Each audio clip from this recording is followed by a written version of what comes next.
रणवीर अलाहाबादिया को भगवान ने दौलत, शोहरत और इज्जत सब कुछ दिया, वो भी बहुत जल्दी उम्र में। और फिर अभी हाल ही में रणवीर अलाहाबादिया ने अपने ही पैरों से अपनी इज्जत में कुल्हाड़ी मार ली और पूरे देश में दोस्तों एक बवाल उठ चुका है, क्योंकि उन्होंने कुछ ऐसा बोल दिया जिससे पूरा मानवता और समाज ही एक शर्मसार हो गया है। दोस्तों बात करेंगे आखिरकार ऐसा क्या बोला रणवीर अलाहाबादिया ने जिससे पूरे देश में बवाल हो गया, उनके खिलाफ एफआईआर हो गई और बड़े बड़े नेताओं ने बोला है कि कुछ ऐसा नियम आना चाहिए। तो दोस्तों सबसे पहले बात करेंगे कि ये मुद्दा क्या है, क्या बोला है, ये किस शो में गए थे। उसके बाद फिर बात करेंगे कि ये जो आज सोशल मीडिया में लोग कंटेंट बनाते हैं, ये जो रियलिटी शो है, जो ओटीटी प्लेटफॉर्म है, क्या ये सिर्फ एक पॉपुलैरिटी बनाने के लिए ऐसे कंट्रोवर्शियल स्टेटमेंट दिए जाते हैं, क्योंकि कहते हैं जो दिखता है बिकता है, कुछ भी बोल दो वो मीडिया में फैल जाएगा और हमारा काम हो जाएगा। या फिर तीसरी बात एक और यहाँ पे आती है कि क्या कोई ऐसा देश में कानून होना चाहिए कि डिजिटल वर्ल्ड में, इस सोशल मीडिया में या रियलिटी शो में आप ये कर सकते हैं,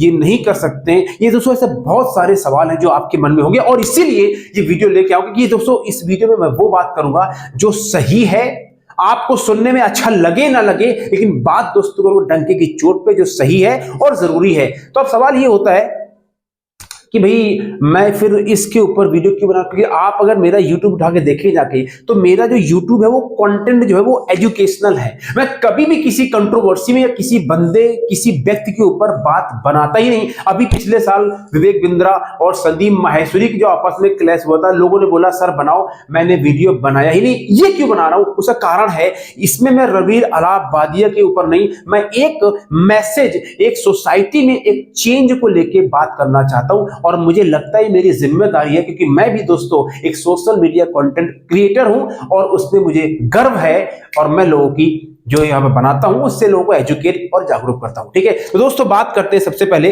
मेरा नाम है रवि सचान और अगर आप पहली बार आए हैं सब्सक्राइब कर लेंगे। यहां मैं एजुकेशन की बात करता हूं, मनी की बात करता हूं, इन्वेस्टर्स की बात करता हूं, शेयर सीलिंग की बात करता हूं और अब इस तरह के जो टॉपिक्स होंगे जहां पे कुछ जिम्मेदारी से मैं कंटिन्यू उसके बारे में बात करेंगे। तो सबसे पहला सवाल ये उठता है कि ये जो रणवीर अलाहाबादिया हैं ये कौन है, किस शो में गए थे, क्या बोला है जिससे पूरे देश में बवाल उठ गया है। तो सबसे पहले जानते हैं रणवीर अलाहाबादिया के बारे में। दोस्तों ये अभी 31 साल के हैं और रणवीर अलाहाबादिया की जो पॉपुलैरिटी है मार्केट में, उनका जो नाम है, जो उनका स्टाइल है, व्यक्तित्व है, वो बहुत ही पॉपुलर है। हमारे देश में खासकर जो युवा वर्ग है वो उनके बहुत बड़े फैन हैं और 1,60,00,000 उनके टोटल सोशल मीडिया में फॉलोवर्स हैं, इन्फ्लुएंसर हैं। बड़े बड़े लोग उनके फैन हैं। इंडिया में नहीं दोस्तों, विदेशों में भी लोग उनके शो को देखते हैं। इनका एक यूट्यूब चैनल है जिसका नाम बियर बाइसेप्स और इनका जो शो है, जो ये पॉडकास्टिंग करते हैं, उनके इस शो में बड़े बड़े film star, spiritual leader, business tycoon, बड़े बड़े बिलियनियर लोग इनके शो में आते हैं। इसका मतलब क्या है कि दमदार आदमी है और अच्छी खासी होल्ड है। फिर आखिरकार इन्होंने ऐसा क्या बोल दिया और क्यों बोल दिया वो भी जानना जरूरी है। तो दोस्तों रणवीर अलाहाबादिया एक अभी शो चल रहा है जिसका नाम है इंडिया गॉट लैटेंट। ये एक YouTube पे शो चलता है जिसके जो फाउंडर है वो नाम है समय रैना। ठीक है, अब उस शो में ये गए थे जज बन के और वहां पे जज बन के बैठे हुए थे और एक कॉन्टेस्टेंट से जो पार्टिसिपेंट, उन्होंने उनसे ऐसा सवाल पूछ लिया जो सवाल इतना भद्दा है, इतना गंदा है कि मैं वो आपको यहां पे YouTube के माध्यम से बता ही नहीं सकता।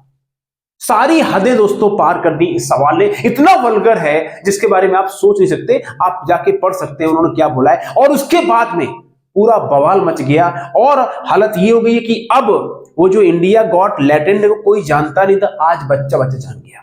ठीक है, और उसकी वजह से प्रॉब्लम में भी आ रहे हैं। जो शो के समय रहना है उनके साथ भी प्रॉब्लम हो गई है।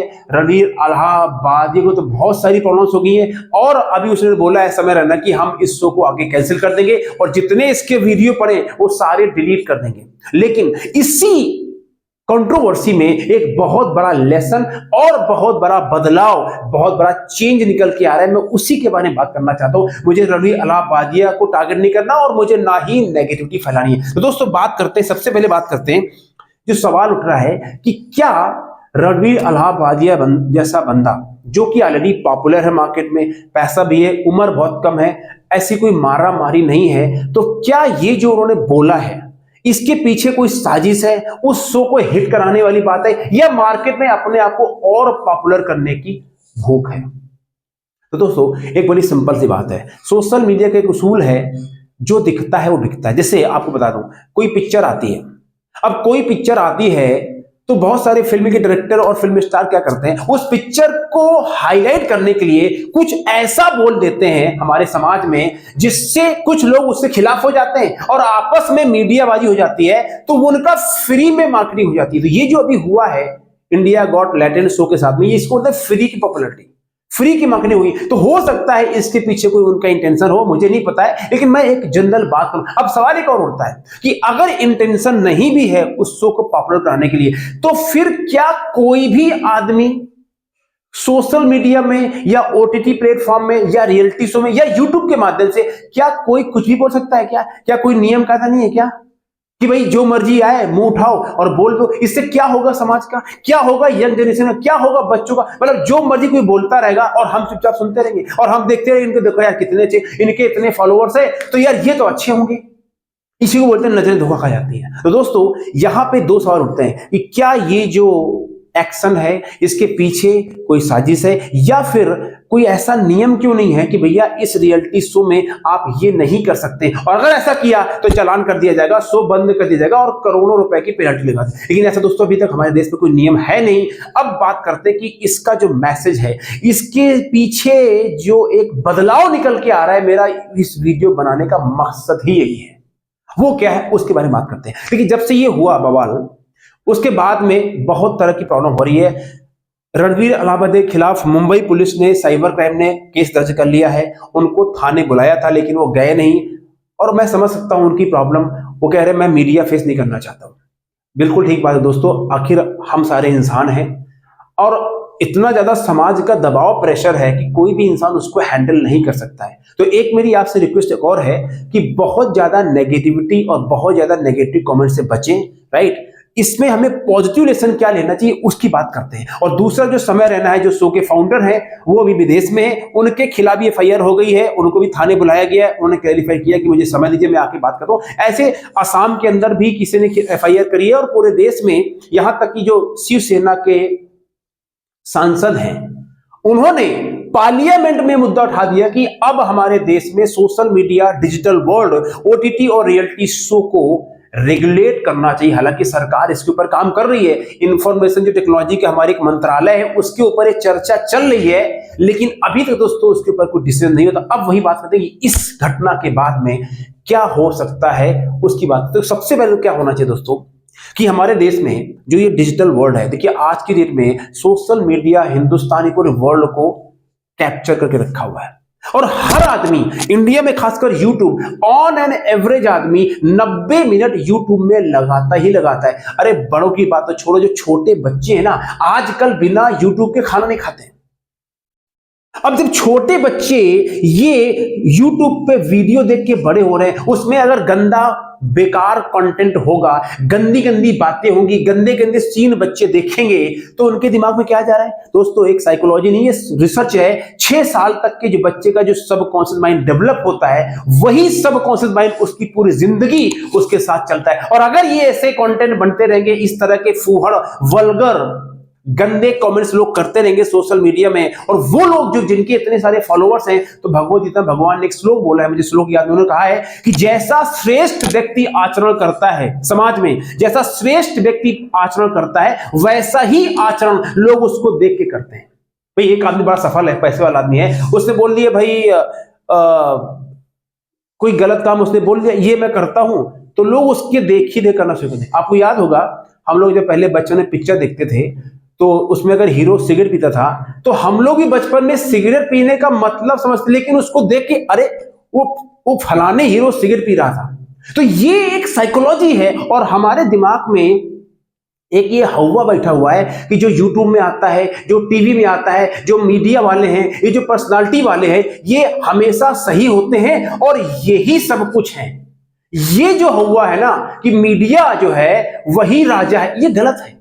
वो भी इंसान है, और ब्लाइंडली हम जो किसी को फॉलो करना शुरू कर देते हैं, फिर वो जो बोलते हैं वो खरीद लेते हैं, वो देख लेते हैं, ये ठीक नहीं है। तो सबसे पहला यहां बदलाव ये होना चाहिए कि हमारे देश में सख्त कानून होना चाहिए कि भैया यूट्यूब पे आप वीडियो बना रहे हो ना, आप यूट्यूब पे वीडियो बना रहे हो तो यही बोल सकते हो। ये अगर बोला फिनिश। रियलिटी शो में ये नहीं कर सकते, कर दिया फिनिश चालान। ये जो ओटीटी प्लेटफॉर्म है, इस तरह की चीजें, हालांकि रेगुलेशन तो दोस्तों हमारे फिल्म इंडस्ट्री के अंदर भी होना चाहिए, क्योंकि हमारे देश में जो आज जिस तरह की पिक्चरें बनती हैं वो भी कोई कम नहीं है, राइट। जो फिल्म इंडस्ट्री है वहां भी आपको पता ही है कि वहां कुछ अच्छा बचा नहीं है, सब उल्टा सीधे पिक्चरें ही चलती। तो पहला दोस्तों बदलाव ये होना चाहिए कि यहाँ पे एक नियम बनना चाहिए और बनेगा। इसके बारे में आप कमेंट्स करेंगे कि क्या आप एग्री करते हैं कि सोशल मीडिया को रेगुलेट करना चाहिए। नंबर 2, दूसरा सवाल एक और यहां पे उठता है कि क्या जो सोशल मीडिया में बहुत पॉपुलर लोग हैं, जिनके करोड़ों फॉलोवर्स हैं, राइट, और जिनका पॉडकास्ट अच्छा चलता है, सब कुछ ठीक है, तो क्या हमेशा ऐसे लोगों को ब्लाइंडली फॉलो करना चाहिए? क्या भैया आपके इतने अगर फॉलोवर्स हैं तो आप हमेशा अच्छे होंगे? क्या वो जो कहे वो करना चाहिए? जिस शो में जाए उसको देखना चाहिए? जो ब्रांड के साथ में उनका एंडोर्स हो जाए वो खरीद लेना चाहिए? ये भी देखना चाहिए। क्या ऐसा होना चाहिए क्या? या फिर जो ब्रांड एंडोर्समेंट होता है उसके पीछे भी कोई नियम होना चाहिए? आप जो ब्रांड एंडोर्स कर रहे हो उस ब्रांड की R&D आपने करी या नहीं करी? आपके पास करोड़ों रुपए आ गए, आपने ब्रांड से एंडोर्समेंट कर लिया। हालांकि उनका ये अधिकार है, उन्होंने काम किया उसके लिए, उस मुकाम पहुंचने के लिए, लेकिन एक दोस्तों जिम्मेदारी तो बनती है ना कि ब्रांड कोई भी कूड़ा उठा के लेके आ जाए, 1 करोड़ दे दिया किसी बंदे को, भाई तू बेच दे, क्योंकि उसका इन्फ्लुएंस है मार्केट में, और हमारी जनता जो है वो भावुक होती है, और भावुकता में आके हम किसी को कुछ भी खरीदने में तैयार है। और तीसरा जो सवाल यहाँ पे उठता है कि क्या आपको लगता नहीं है कि आज हमारे जो देश का युवा, जो यंग जनरेशन है, वो सोशल मीडिया के ऊपर 100% डिपेंडेंट है? कितने सारे हो रहे हैं एक्सीडेंट रोड में कि लोग इंस्टाग्राम पे देखते चले जाते हैं, सामने से गाड़ी ठोक के चली जाती है, ये हो रहा है। तो ये जो यंग बच्चे सोशल मीडिया में देखो, सोशल मीडिया खराब नहीं है, उस सोशल मीडिया से हम क्या ले रहे हैं और उसको जीवन में क्या उतार रहे वो मैटर करती है। तो क्या आपको लगता है जो यंगर जनरेशन है उसको सोशल मीडिया को सही तरीके से कैसे इस्तेमाल करना चाहिए, इसके ऊपर भी सोसाइटी में सरकार को कुछ नए प्रोग्राम, इनिशिएटिव लाने चाहिए, ताकि जो यंग जनरेशन, जो देश का भविष्य है, वो सोशल मीडिया का विक्टिम ना बने, वो सोशल मीडिया उसका जीवन बर्बाद ना करे, बल्कि सोशल मीडिया का हम इस्तेमाल करके अपने जीवन को आबाद करें। देखिए बहुत गहरी बातें हैं। मैंने क्या बोला, मेरा उद्देश्य यहाँ पे रणवीर अलाहाबादी को क्रिटिसाइज करना ही नहीं, मैं तो मुद्दे की बात करूं कि इससे परिवर्तन क्या हो सकता है। और अगर आपको लगता है कि आप भी जिम्मेदार नागरिक हैं, आपके बच्चे हैं और आप चाहते हैं देश में बदलाव होना चाहिए, तो इस वीडियो को सपोर्ट करें। आप अपनी राय लिखें कि जो मैं आपसे सवाल पूछ रहा हूं क्या वो काम के हैं, और फिर अगर बात आपको अच्छी लगती है तो इस वीडियो को स्प्रेड कीजिए, फैलाइए, ताकि जो मैसेज है वो लोगों तक पहुंचे। और मैं नॉर्मली इस तरह वीडियो नहीं बनाता, पर मुझे ऐसा लगता है कि मैं भी एक कंटेंट क्रिएटर हूं और ये मेरी रिस्पॉन्सिबिलिटी भी है, जिम्मेदारी भी है कि इस तरह की बातें होती हैं तो मैं उनका विरोध भी करूं और एक सोसाइटी में अवेयरनेस क्रिएट करूं। तो दोस्तों उम्मीद करता हूं कि मैंने इस वीडियो में जो बातें बताई हैं वो आपके काम की होगी। अगर आपको अच्छा लगा है तो कमेंट्स करें, नहीं अच्छा लगा है, आपकी कोई नाराजगी है तो भी आप कमेंट्स करें, और कम से कम मेरी आपसे रिक्वेस्ट है 5 लोगों को इसको जरूर शेयर करें। और एक मेरा मैसेज लास्ट में और है कि बहुत सारे रियलिटी शो हैं उनमें गंदगी भरी है, वो हंसाने के नाम पे केवल वल्गैरिटी परोसते हैं, नग्नता की बात करते हैं। हमारे जो समाज में, जो देश में जो हमारी स्पिरिचुअलिटी है, जो सभ्यता है, उसकी तो बात ही नहीं करते। अब यहां तक दोस्तों कलयुग का प्रभाव ये हो गया है कि स्पिरिचुअलिटी को भी लोगों ने बिजनेस बना रखा है, और भगवान की बातों में भी लोग मजाक उड़ा देते हैं, और वहां भी उनको वही वल्गैरिटी दिखती है।